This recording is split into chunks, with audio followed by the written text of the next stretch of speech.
Are you scared to let go, or scared to feel happy or peaceful?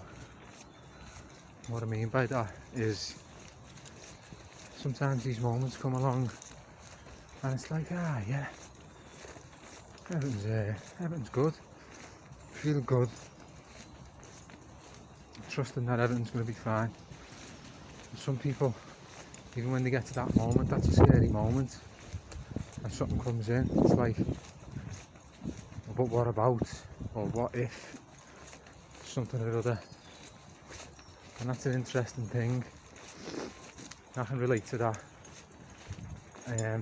So I associate that massively with, I suppose you could say, the terminology these days is an anxious disposition, because what's closely tied to anxiety, and if it's a disposition, it's the constant asking of that question, what if this happens?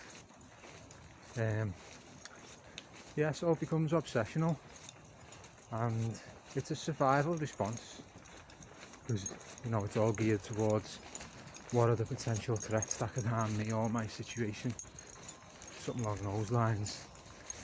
It's an inbuilt mechanism, something where we scan for any potential threats, and obviously that's there to keep us safe, but it tips over into just a general state about anything.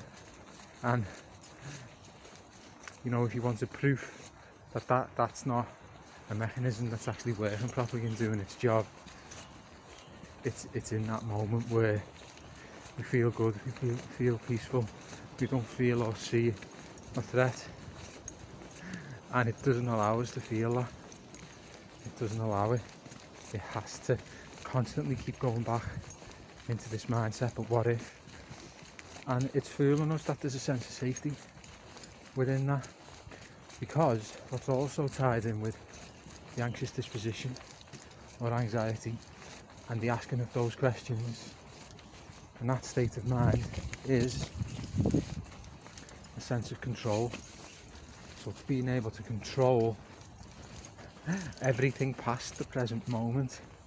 So at any stage of your life or consciousness, there's always a massive, infinite, unknown future in front of you. And that's,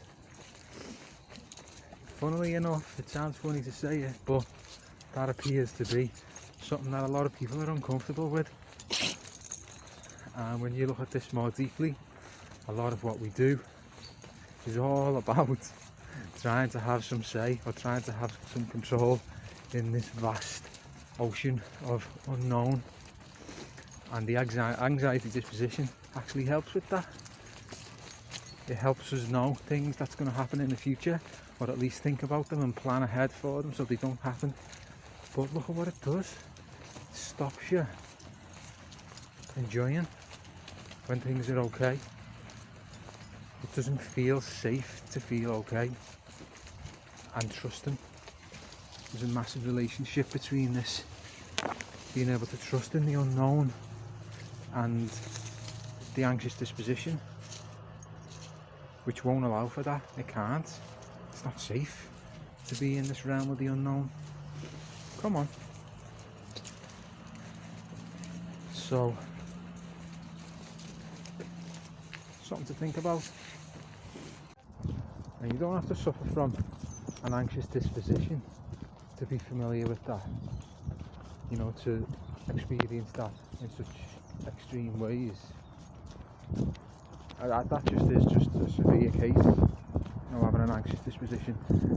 But there's even more extreme than that, which could be anxiety disorder, and eventually stuff like panic attacks.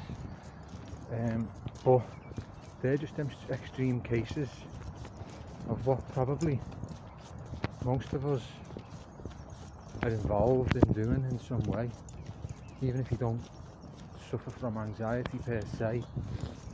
How much of your general state of being is, what's the next thing I've got to worry about, what's the next thing I've got to be careful of, what's the next thing I've got to plan for.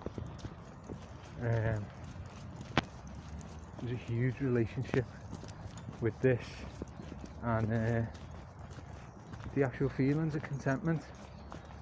And another funny place where that manifests is when we go on our little holiday abroad. It's like, oh, you know, I want to get away from things, away from having to plan and worry about things. And of course we're sitting there like on the beach or on a little boat ride across the bay, and still haven't got that feeling of contentment or peace, because the mindset is still there. It's not actually used to switching off. Some people can, and good luck to them, and that's great. But talking about personal experience here, yeah, I mean, I think a lot of people are engaged in this kind of approach to life and thoughts in the future than would care to let on. Is that you? Am I talking about you? But anyway, that's enough for today. I'll carry on with the rest of this walk through these peaceful gardens with peaceful dogs for the time being. And see you again.